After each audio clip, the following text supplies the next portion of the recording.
Gotta love this. It's springtime. It's beautiful. It's warm. It's Oregon. And the blossoms are out. Love it. And listen, should be blossoming in your own life. It's also Hope Group time. And I'm hoping you're having a great time meeting together, discussing Jesus, growing, letting God cause your soul and spirit to really thrive in Him.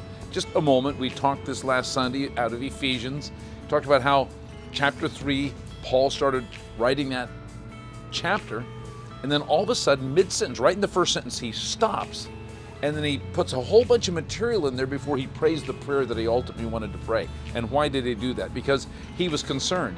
He was in prison, he was suffering, and he was concerned that it could affect people's attitude about God and what God was doing in life if he were suffering. I'd encourage you to go ahead and read those verses all over again, if you would, from verse 1 down to about, verse 13. And look at all the things that he says in there. But here's the point he wants to make about suffering. Suffering cannot hurt you. I get there's pain and suffering. I'm talking about ultimate hurt. No matter what we go through in life, because of Jesus, he is saying suffering is not going to hurt you. Why? Because it cannot stop what God is doing. Instead, this is what he wants to do. He takes people when they're at their worst moments, and he pours in his Holy Spirit, he pours in his love, he pours in your identity so you know who you are. And then here's what happens. As we are loving and serving and reaching and growing and thriving and prospering together, God has made the church, so when I went over this Sunday, God has made the church so we actually are showing, we are demonstrating to the principalities and powers, all kind of those thought powers that control how we think, we are demonstrating to them who God really is.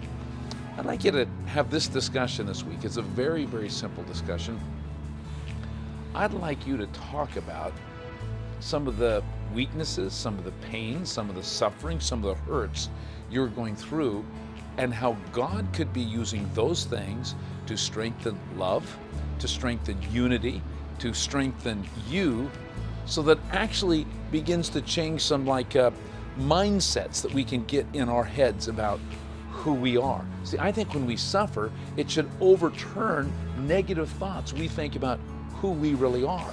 What happens is when we suffer, people come around, people strengthen, people encourage, people bless, and all of a sudden the way that we used to be in the habit of thinking about ourselves or God, it begins to fall away. Talk about this. Talk about the ways that you're suffering right now, or pain, or just difficulties you're going through or you have gone through recently. And then talk about how those things are changing your mind and changing your outlook on God. And it's changing what you think about God, because God is opening up a whole new world to you. The great thing about any problem we go through is that it always changes how we think about God, and always for the better, not for the worse. Talk about it. Pray for one another, because no matter what we're going through, it should bring negative thoughts that we have about God down, and it should elevate who God really is. That's what the church is all about. Have a great discussion this week.